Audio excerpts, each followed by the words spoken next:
ഇന്ന് വന്നിരിക്കുന്നത് I am game, I nobody, Khalifa എന്നീ സിനിമകളുടെ അപ്ഡേറ്റ് ആണ് ഈ വീഡിയോ നോക്കാൻ പോകുന്നത്. വീഡിയോയിലോട്ട് പോകുന്ന എന്റെ ചാനൽ മറക്കാതെ സബ്സ്ക്രൈബ് ചെയ്യുക. നേരെ വീഡിയോയിലോട്ട് പോകാം. First cinema I nobody.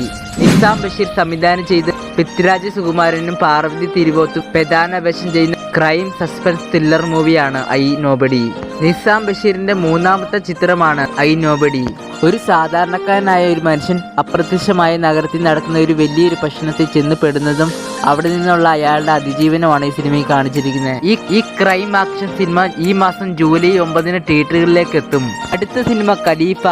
Vaishakh സംവിധാനം ചെയ്ത് പൃഥ്വിരാജ് സുകുമാരൻ നായകനായെത്തുന്ന ആക്ഷൻ ഡ്രാമ സിനിമയാണ് ഖലീഫ. തലമുറകളുടെ പ്രതികാരത്തിന്റെ ഒരു വലിയൊരു കഥയാണ് കണക്കാക്കപ്പെടുന്ന ഈ കഥ. കേരളം, ദുബായ്, ലണ്ടൻ, നേപ്പാൾ എന്നിവിടങ്ങളിൽ വ്യാപിച്ചു കിടക്കുന്ന കോടിക്കണക്കിന് ഡോളറിന്റെ സ്വർണ്ണ കള്ളക്കടത്ത് റാക്കറ്റിനെ ചുറ്റിപ്പറ്റിയാണ് ഈ കഥ. പൃഥ്വിരാജ് ഈ സിനിമയിൽ ഉന്നത അന്താരാഷ്ട്ര കുറ്റവാളിയാണ് ഈ സിനിമയിൽ അമീർ അലിയ എന്ന കഥാപാത്രമായി അവതരിപ്പിക്കുന്നു.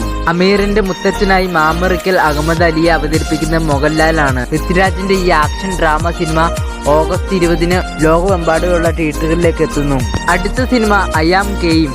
ദുൽഖർ സൽമാനെ നായകനാക്കി RDX എന്ന സൂപ്പർ ഹിറ്റ് ചിത്രത്തിന് ശേഷം നഗാസ് ഹിദായത്ത് സംവിധാനം ചെയ്യുന്ന ബിഗ് ബഡ്ജറ്റ് ആക്ഷൻ ത്രില്ലർ ചിത്രമാണ് ഐ ആം ഗെയിം. ഈ സിനിമയിൽ വലിയൊരു കാസ്റ്റിംഗ് ആണ് ഉള്ളത്. ആന്റണി വർഗീസ്, തമിഴ് സംവിധായകൻ നടനുമായ മിഷ്കാൻ, കദീർ, സംയുക്ത വിശ്വനാഥൻ, കയൂദ് ലോഗർ എന്നിവരാണ് പ്രധാന വേഷങ്ങളിൽ എത്തുന്നത്. ദുൽഖറിന്റെ ഈ ആക്ഷൻ ത്രില്ലർ ചിത്രം ഓഗസ്റ്റ് 20 ഓണം റിലീസ് ലോകമെമ്പാടുമുള്ള തിയേറ്ററുകളിൽ എത്തും.